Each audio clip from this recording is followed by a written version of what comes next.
20 de janeiro de acordo com o calendário da Igreja. Santo Eutímio o Grande.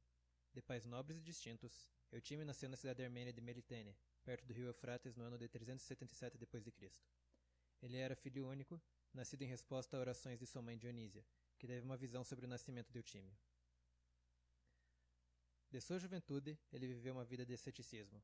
De princípio na proximidade de sua cidade, Melitene, mas depois, tendo visitado Jerusalém aos seus 29 anos de idade, no deserto entre Jerusalém e Jericó, chamado Farã. Ele preenchia seus dias e noites com orações, pensamentos internos sobre Deus, contemplação e esforço físico. Muitos discípulos se ajuntaram ao seu redor, alguns se tornando grandes santos, como Ciríaco o Eremita, São Savas o Santificado, Teótico e outros. Pela graça de Deus, Eutímio foi um grande milagreiro. Ele expulsava demônios, curava os gravemente enfermos, trouxe água ao deserto, multiplicou o pão e profetizava. Ele ensinou os monges o amor ao trabalho, dizendo: se você come pão que não é de sua própria labuta, você está comendo o trabalho de outra pessoa. Quando alguns monges mais novos quiseram jejuar mais do que os outros, ele os proibiu e os ordenou a comerem na mesa comunal, para que eles não se tornassem orgulhosos por seu jejum excessivo. Ele disse também que não era bom para um monge se mudar de lugar para lugar, dizendo: uma árvore transplantada frequentemente não gera fruto. Qualquer um que deseje ser bom, pode fazê-lo no lugar onde está. Sobre amor ele disse: o que sal é para o pão, o amor é para as outras virtudes. Durante a primeira semana da honrosa quaresma, ele se retirava para o deserto e ficava lá em silêncio solitário e bons pensamentos até pouco antes da festa da ressurreição. Durante sua vida, um grande mosteiro, Lavra, foi estabelecido próximo de sua caverna, onde mais tarde, durante os séculos, encheu-se de monge completamente como uma colmeia se enche de abelhas. Seu comando final para o mosteiro foi para sempre aderirem à hospitalidade e que os portões do mosteiro nunca se fechassem. Ele morreu aos seus 97 anos. O patriarca de Jerusalém estava presente em seu funeral. O patriarca esperou durante o dia todo até que a grande multidão de pessoas venerassem o corpo do santo, e apenas de noite eles foram capazes de completar o ofício para enterro dos mortos. No 7º dia depois de sua morte, Eutímio pareceu radiante e jubilante para Domitiano, seu discípulo. O venerável Eutímio, em verdade, foi um verdadeiro filho da luz. Ele morreu no ano 473 d.C. Os santos mártires Inas, Nihas e Pinas. Eles são considerados os primeiros mártires eslavos mencionados na história. Eles são chamados de Citas e discípulos de Santo André o Apóstolo. Eles sofreram por sua fé na mão de seus vizinhos pagãos, no lado direito do rio Danúbio, perto de Varna. Amarrados no gelo, Inas, Nihas e Pinas congelaram e morreram no Senhor. Hino de louvor, Santo Eutímio. O olho que vê tudo, o ouvido que ouve tudo. Contudo, viaja e em todo lugar eles viajam. Sem mudar de lugar, eles estão em todo lugar. Onde a virtude está sendo preparada, Deus é o fermento na massa. Onde luz está sendo buscada, Ele oferece de si mesmo. Quando há gritos de socorro, Ele não se encontra ausente. Quieto e silenciosamente, mas sempre é tempo. Ele tem o tempo para ceifar e para plantar sementes. Ele tem o tempo para disciplinar, ele tem o tempo para recompensar. Para fazer os jovens velhos e para fazer os velhos jovens. Para capinar, para cortar e para colher frutos. Ele alcança onde quer que ele quiser, e ele alcança quando ele quer. Quando uma pessoa pensa sozinha, observem, ele ouve. Quando duas pessoas falam, como um terceiro, ele ouve. Quando uma tecelã tece a malha, seus fios ele conta. A fábrica do universo, em sua mente ele tece. Ah, quem saberá de seus passos de caminhar? Quem poderia enumerar seus caminhos e lugares? Eterno e imortal, triuno e um. Na rede sem estradas da fábrica universal, invisível mais visto, independente de onde ele é observado. Ele abre os caminhos e revela a direção. Na rede sem estradas, ele observa todos os caminhos. Ele não permite a nem mesmo uma formiga ficar. Pensamentos sobre ele, Santo Eutímio, por 80 anos na terra, dedicou a ele. Reflexão.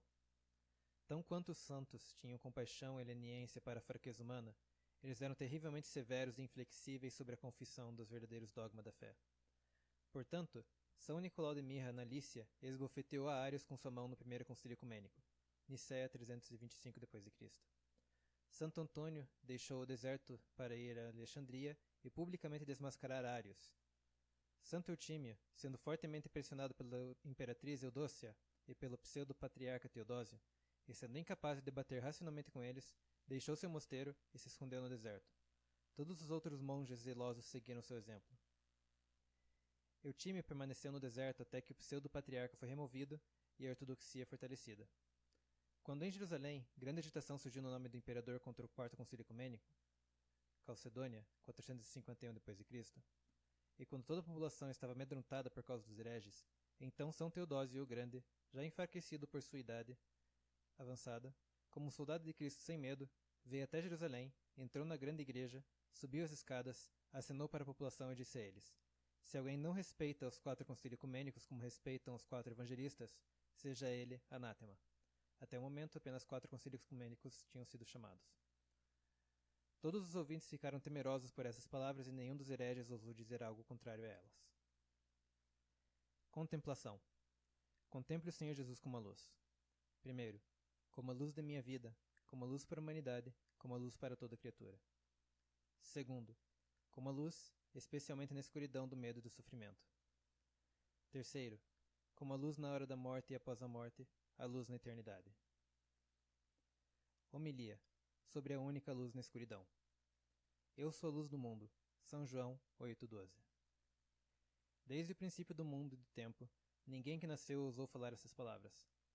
Houveram homens que disseram: eu trouxe a luz, mas apenas um ousou dizer: eu sou a luz. Apenas o Senhor Jesus poderia ter falado essas palavras com coragem e convincentemente.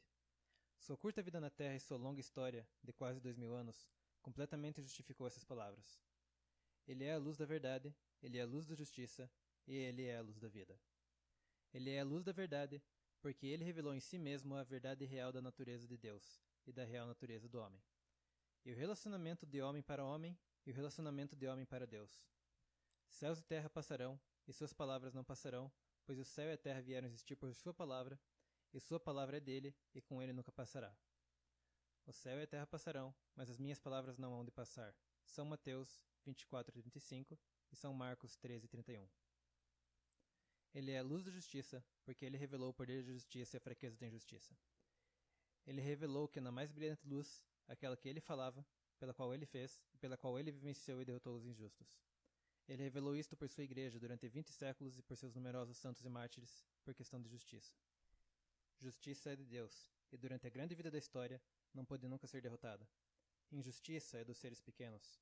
Injustiça rapidamente corre para os muros com os seus estandartes triunfantes, mas, ao mesmo tempo, é rapidamente jogada na cova. Ele é a luz da vida. Suas palavras iluminam vida. Seus trabalhos iluminam vida. Sua vitória ilumina a vida, especialmente sua ressurreição. Como o mais luminoso sol, com a mais forte luz ilumina a vida e dispersa a morte como uma fraca sombra. Ó Senhor Jesus, luz mais luminosa, sol da verdade, sol da justiça e sol da vida, ilumine a nós pecadores e não merecedores. A ti seja glória e agradecimentos para sempre. Amém.